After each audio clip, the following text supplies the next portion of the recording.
আমার সঙ্গে প্রথম নবদ্বীপের গোবিন্দ বাড়িতে আমি থাকতাম। সে সময় উনি গোবিন্দ বাড়িতে দুটো ভোগ নেওয়ার জন্য গেছিলেন। তো গোবিন্দ বাড়িতে রাধা গোবিন্দের সম্মুখে ওনার প্রণাম করার ভঙ্গিতে আমি বুঝতে পারলাম যে ওনার পূর্বজন্মের সংস্কার রয়েছে। পূর্বজন্মের সংস্কার না থাকলে উনি এবং ওনার বোন ওইভাবে বিগ্রহের সম্মুখে প্রণাম করতে পারতেন না। তো তখন ওনার সঙ্গে কথা হলো এবং উনি তখন বললেন যে ওনার বাড়িতে একটি ছোট পারিবারিক অনুষ্ঠানের আয়োজন রয়েছে, যদি আমি চাই তাহলে আমি ওখানে কিছু ভগবানের কথা, ভক্তের কথা বলতে পারি। উনি তখন আমাকে আহ্বান জানান। আমি ওনার আগ্রহ দেখে এবং ওনার কথার মধ্যে একটা সরলতার চিহ্ন পেয়ে আমি ওনাদের বাসায়, নবদ্বীপের বাসায় প্রথম আসি। আমি কিছু ভগবানের কথা, ভক্তের কথা বলি। সেখানে উনি এবং ওনার পরিজনেরা, আত্মীয় কুটুম্বরা উপস্থিত ছিলেন। সকলেরই ভালো লাগে।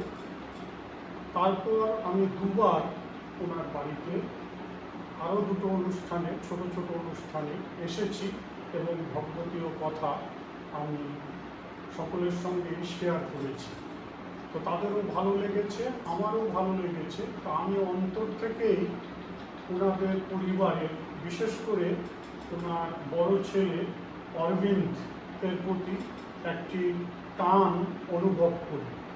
আমি লক্ষ্য করেছি যে আমি কখনো চিন্তা করলে, অরবিন্দের কথা চিন্তা করছি, দেখা গেল যে অরবিন্দ ফোন করে বা ওনার এখানে যে মাসিমণি বা আন্টি আছে উনি ফোন করে অরবিন্দের খবর দেন।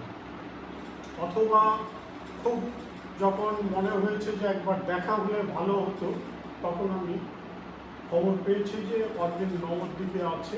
এভাবে আমি 2-3 বার অরবিন্দের সঙ্গে দেখা করেছি।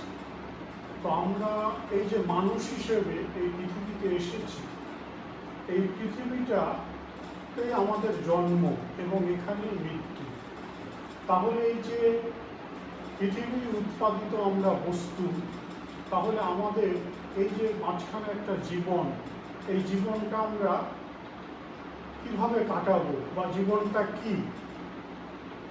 তো আমরা যখন মানুষ হয়ে জন্মগ্রহণ করি, আমাদের ভেতরে মনুষ্যত্ব থাকে না। আমাদের ভেতরে পশুরত্বও থাকে, মনুষ্যত্বও থাকে, দেবত্বও থাকে।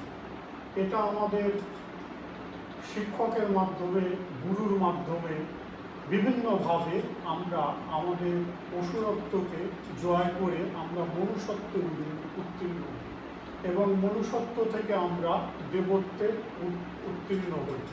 তো যারা দেবত্বে মনুষ্য হয়ে উত্তীর্ণ হয়েছে, এরকম উচ্চাঙ্গের কিছু মানুষ পৃথিবীতে এসেছেন, যাদের আমরা গুরু বলি।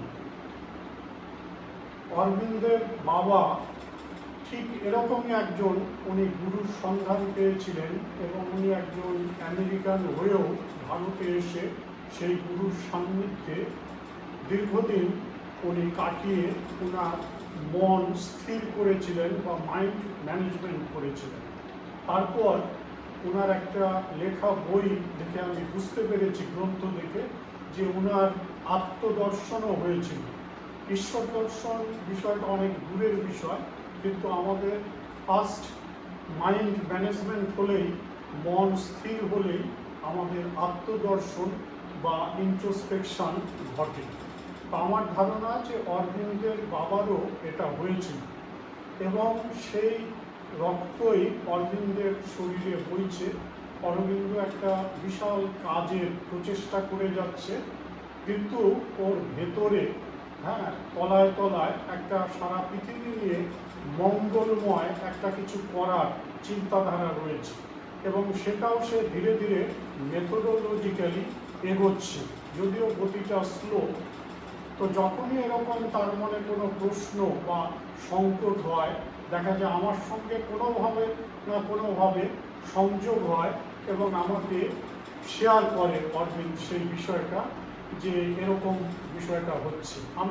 আমি যেটুকু বুঝতে পারি তোকে সেটা বলি, এবং তাতে দেখা যায় যে দুজনেরই আমাদের যে শরীরের যে অনুপরমাণু রয়েছে, ইলেকট্রন প্রোটন নিউট্রন প্রোটন রয়েছে, আমরা যখন কোম্পানি করি একসঙ্গে হই তখন আমাদের দুজনের সেই জিনিসটার বিনিময় হয়। এবং আমি দীর্ঘদিন আমার শ্রী গুরুদেব, যার মাইন্ড ম্যানেজমেন্ট হয়েছিল এবং ইন্ট্রোস্পেকশন ঘটেছিল, 15 বছর তার সঙ্গ করেছি, করে দেখি যে কোনো মানুষ যদি আমার প্রতি ফেইথ করে বা সম্মান করে বা রেসপেক্ট করে, আমি যদি তার সঙ্গ করি একবার দুবার তিনবার, দেখা যায় তার মাইন্ডও কিছুটা হলেও উচ্চাঙ্গের দিকে ধাবিত হয় এবং তার হৃদয়টা পরিষ্কার হয়। তা আমরা মানুষ হিসাবে পৃথিবীতে এসেছি, বলা হচ্ছে যে সবার উপরে মানুষ সত্য, তাহার উপরে নাই। তো আমাদের হিউম্যানিজমই হচ্ছে আমাদের মানব ধর্মটাই আমাদের জীবনের মূল ধর্ম। আমরা যে যেখানেই পৃথিবীতে থাকি, যে যেভাবেই থাকি, আমাদের ভিতরে যে দেবত্ব রয়েছে, এই দেবত্বটা জাগাতে হবে। এই দেবত্ব জাগাতে গেলে আমাদের গুরুকরণ করতে হবে। এবার গুরু সারা পৃথিবীতে অনেক ধরনের গুরু আছে, আমরা গুরুর কাছে পৌঁছাতে পারছি না বা যেতে পারছি না বা চিনতে পারছি না। তাহলে আমাদের করণীয় কি? আমাদের করণীয় এই কলিযুগে শ্রী শ্রী গৌরাঙ্গ মহাপ্রভু হরিনাম দান করে গেছেন। হরে কৃষ্ণ কৃষ্ণ কৃষ্ণ হরে হরে, হরে রাম রাম রাম হরে হরে। এইটা যদি আমরা নিরন্তর অনুশীলন করি, যদি আমাদের সময় কম থাকে, তাহলে আমরা যদি হরে কৃষ্ণ রাম এই তিনটে দিব্য শব্দ যদি উচ্চারণ করতে থাকি এবং শ্রবণ করতে থাকি, তাহলে এই দিব্য শক্তির এমন দাহিকা শক্তি রয়েছে যে তিনটে শব্দই আমাকে তখন পুরো 16টা অক্ষর বা শব্দ করিয়ে নেবে। তো এটা করতে করতেই আমি ঠিক যে গুরুর মাইন্ড ম্যানেজমেন্ট হয়েছে এবং ইন্ট্রোস্পেকশন হয়েছে, সেই গুরুর সঙ্গে আমার সাক্ষাৎকার ঘটবে। এবার প্রশ্ন হতে পারে যে কতদিনে এটা হতে পারে? এটা হচ্ছে এক একজনের এক এক রকম সময় দরকার হয়। তবে পূর্বজন্মের যদি সংস্কার থাকে তাহলে এটা 1 বছরের মধ্যেই এই ধরনের ঘটনা ঘটবে।